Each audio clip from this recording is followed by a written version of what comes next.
BRS party BJP party ఇద్దరు కలిసి దొంగలు, పెద్ద గజ దొంగలు. బెయిల్ రాబోతుందా చెప్తున్నారు కదా. ఈ నాటకం ఆడు అందరు తెలంగాణ ప్రజలు ఊహించినట్టే. అప్పుడే జ్వరం వచ్చేసింది, అప్పుడే నొప్పులు వచ్చేసినాయి, అప్పుడే అన్ని వచ్చేసినాయి, అప్పుడే బెయిల్ రాబోతుంది.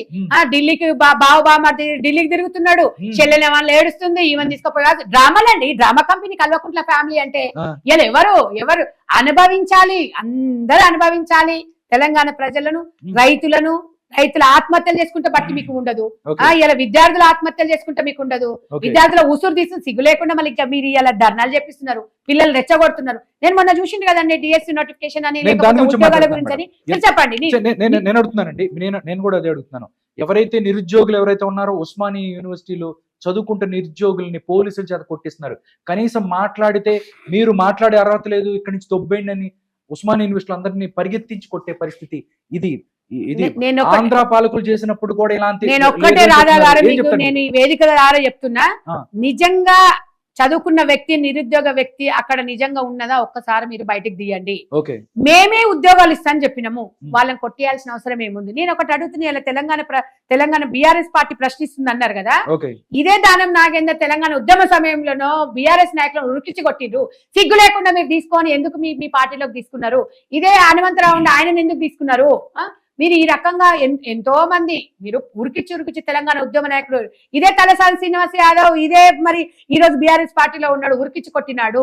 తెలంగాణ ద్రోహులకు ఎట్లా నువ్వు మినిస్టర్ పదవులు ఇచ్చినావు? అప్పుడు మీకు సిగ్గు శరాలని లేదా?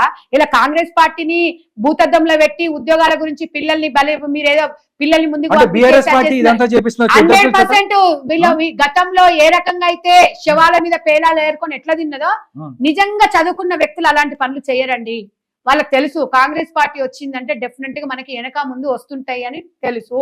వీళ్ళు చేసిన దొంగ నాటకాలు వీళ్ళు చేసిన దానికి ఈ రోజు ఒక్కటే చెప్తున్నానండి, నువ్వు ఎన్ని ఉద్యోగాలు ఇచ్చినావురా నాకు అడుగుతాను. నేను 10 సంవత్సరాలు బీఆర్ఎస్ పార్టీ అధికారంలో ఉంది, ఎన్ని ఉద్యోగాలు ఇచ్చినావు?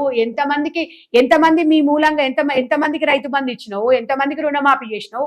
నువ్వు సిగ్గుశరం లేకుండా నువ్వు రుణమాఫీ చేస్తా అని చెప్పి మళ్ళీ మిగతా 5 సంవత్సరాలల్లా రుణమాఫీ ఎందుకు చేయలేదని నేను అడుగుతున్నా. ఈ రోజు ఎందుకు ఇలా 800 కోట్లు వెనకకి ఎందుకు పోయినాయి? ఎందుకు అది చేసినావు? ఇవన్నీ మీరు మర్చిపోయి గురిగింద నేను ఎర్రగా ఉన్న నల్లగా చూసి మర్చిపోతున్నారు మీరు. ఇవన్నీ కాంగ్రెస్ పార్టీకి చిత్తశుద్ధి ఉంది, ప్రజలకి మా మీద నమ్మకం ఉంది, మా మీద ప్రజలకు ఉంది. కాబట్టి మేము 1 by 1 చేస్తాము.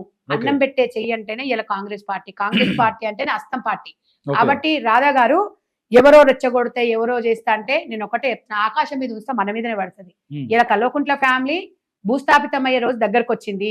కాబట్టి ఏదో సానుభూతి 6 నెలల కోసమే మీరేమన్నారు? మేము తెలంగాణ వచ్చిన తర్వాత ఉద్యోగాలు లేవంటే పురుడు పోసుకున్న బిడ్డ, 6 నెలల బిడ్డ, సంవత్సరం బిడ్డ అన్నారు. సిగ్గులేదా? ఆ మాటలన్నీ ఎక్కడ పోయినా అన్ని మర్చిపోయినరా మీరు? ఉద్యమం ఒక్కరు చేస్తే ఫలాలు మీరు తిన్నారు. ఇవాళ మీరు ఎందుకు ఇవ్వలేదు? మీ చేతిలో అధికారం ఉండే, అన్నిటికీ పుష్కలంగా అధికారం ఉన్నప్పుడు మీరు ఎందుకు చేయలేకపోయింది? కాంగ్రెస్ పార్టీకి మీరు గుర్తు చేస్తున్నారు. అందుకే మీకు అధికారం ఇచ్చారు కదా వాళ్ళు. అందుకే మేము చేస్తాము డెఫినెట్ గా. వెనక ముందు మేము ఒక్కటే చెప్పాం, కొద్దిగా వెనక ముందు అవుతుండొచ్చు కానీ నేను తప్పకుండా మేము అన్న హామీలు నెరవేర్చకపోతే మళ్ళీ మేము ఎలక్షన్ లో మిమ్మల్ని అవకాశం అడగము. గడిచిన 7 నెలల్లో హైదరాబాద్ లో కుక్కగాటికి 15 మంది చనిపోయిన పరిస్థితి. బీఆర్ఎస్ మేయర్ ని తీసుకెళ్లి మీ దగ్గర కూర్చోబెట్టుకున్నారు. కనీసం కుక్కల మీద అంటే ప్రజలు బయటకు వచ్చి కూడా కుక్కగాడికి చనిపోతున్న పరిస్థితి, పిల్లలు, దీనికి సంబంధించి ఎలాంటి సూచనలు చేస్తారు మీరు? ఎలాంటి చేస్తారు? ఒకటి అండి, బీఆర్ఎస్ ప్రభుత్వం ఉన్నప్పుడు కుక్కల దాడి జరగలేదా? అంటే ఇప్పుడు కుక్క గరిస్తే కూడా రేవంత్ రెడ్డి కారణమా అండి? తెలంగాణ గవర్నమెంట్ కారణం? ఒకటి అంటే పిచ్చి కుక్కలు ఇప్పుడు ఒకటండి, ఇప్పుడు పిచ్చి కుక్కలు జిహెచ్ఎంసీలో గద్వాల విజయలక్ష్మి గతంలో ఆమె మేయర్ ఉన్నారు, వాళ్ళు బీఆర్ఎస్ నాయకులు ఉన్నారు, బీజేపీ వాళ్ళు ఉన్నారు, వాళ్ళు పెద్దన్న పాత్ర వహించాలి. అలాంటి మా దృష్టికి వచ్చినప్పుడు డెఫినెట్ గా ప్రతిది ఇప్పుడు సమీక్షా సమావేశాలు కూడా ఏర్పాటు చేసి, వర్షాలు వచ్చినా కూడా మీరు ధైర్యంగా ఉండండి, అలర్ట్ అయి ఉండాలి. జిహెచ్ఎంసీలకు అమరేపాల్ గారు ఒక్కొక్కరిని అది చేపిస్తుంది. అంటే మా గవర్నమెంటే కదా, మా గవర్నమెంట్లే కదా అమరేపాల్ గారు చేసే జిహెచ్ఎంసీ. ఇప్పుడు మేము ఇవన్నీ ఎందుకు చేస్తున్నాము? కుక్క గర్చినా రేవంత్ రెడ్డే కారణము, లేకపోతే ఇంకా ఇక్కడ కరెంటు స్తంభం కూలిపోయినా రేవంత్ రెడ్డే కారణము, కేసీఆర్ ఇంట్లో కుక్కకు వాష్రూమ్ రాకున్నా రేవంత్ రెడ్డే కారణము. ఈ రకంగా మాట్లాడితే చెత్త వాళ్ళకి ఏం చెప్తామండి? ఒక్కటి రాధా గారు, ఏదున్నా రేవంత్ రెడ్డి గారు సమక్షంలో సీఎం గా సమర్థవంతమైన నాయకుడు, చాలా చక్కగా పనిచేస్తున్నారు, పూర్తి అవగాహన ఉన్న వ్యక్తి. మీరు ఇమ్మీడియట్ గా ఏది అడిగినా కూడా ఇమ్మీడియట్ సాల్వ్ చేసే వ్యక్తి. మేము ఇలా ఎందుకంటే గర్విస్తున్నాం, ఒక రుణమాఫీలో మేము కూడా ఒక అధికార ప్రతినిధులం కూడా అందులో ఉండడం అనేది గర్విస్తున్నాం. ఒక సీఎం గా మేము దగ్గరికి వెళ్ళి అన్న ఈ సమస్య ఉందంటే ఏందమ్మా చెప్పన్నాడు. ఈ కేసీఆర్ ఎన్నడన్నా ఎమ్మెల్యేల కన్నా అపాయింట్మెంట్ ఇచ్చి ఎమ్మడన్నా దగ్గరకుండా ఫోటో దిగిండా? మేము సామాన్య కార్యకర్తలము, మేము ఒక అధికార ప్రతినిధులము, డిస్టెన్స్ మెయింటైన్ చేయకుండా దగ్గర పిలిచి ఇక్కడ రామ్మ సంధ్యమ్మ మీ ప్రాబ్లం ఏంది అని అంటే అనా ఇట్లా జరుగుతుంది అంటే అనే వినే నాయకుడు ఎవరైనా ఉన్నారా అని నేను అడుగుతున్నా. ప్రాబ్లమ్స్ తర్వాత పక్కన పెట్టు, పిలిచి అడిగే నాయకుడు ఇప్పటి వరకు ఎవరైనా ఉన్నారా? ఎవరన్నా ఏ నాయకులన్నా ఇంతకు ముందు టైం ఇచ్చారా? సిగ్గు లేకుండా వ్యవసాయ శాఖ మంత్రి సిగ్గు లేకుండా మాట్లాడుతుండు. గతంలో వ్యవసాయ శాఖ మంత్రి నిరంజన్ రెడ్డికి ఆయనకు ఎన్ని 5 ఎకరాలు ఉండే 150 ఎకరాలు ఎట్లా వచ్చింది? ఈ దొంగలంతా దొంగలు ఊర్లు పంచుకున్నట్టు వచ్చి ముక్కుముడిగా కాంగ్రెస్ పార్టీ మీద పడితే ఏం చెప్తామండి? దేని కారణం అవుతుంది? కాంగ్రెస్ ఒకటండి, గవర్నమెంట్ దేనికి అన్ని దగ్గర ఉంటుందా?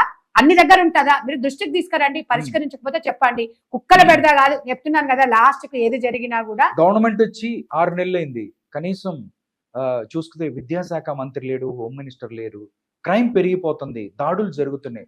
బీఆర్ఎస్ పార్టీ ఎక్కడ క్రైమ్ జరుగుతున్నాయి? గతంలో ఏం క్రైమ్ జరగలేదా సార్? చెప్పండి. మేము వచ్చిన తర్వాత గంజాయి మీద ఎక్కువ ఫోకస్ పెట్టాము, డ్రగ్స్ మీద పెట్టాము.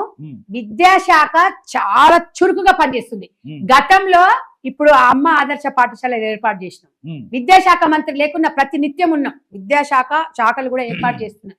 సమర్థవంత నాయకులు ఎక్కువ ఉన్నారు కాబట్టి ఎవరికి ఇవ్వాలి? గతంలో మా కాంగ్రెస్ పార్టీ నుంచి గెలిచిన సబితా ఇంద్రాన్ని తీసుకుపోయి విద్యాశాఖకి ఇస్తే పరిస్థితులు ఎందుకు పోయిన సంవత్సరం యూనిఫామ్స్ సరిగా లేవు.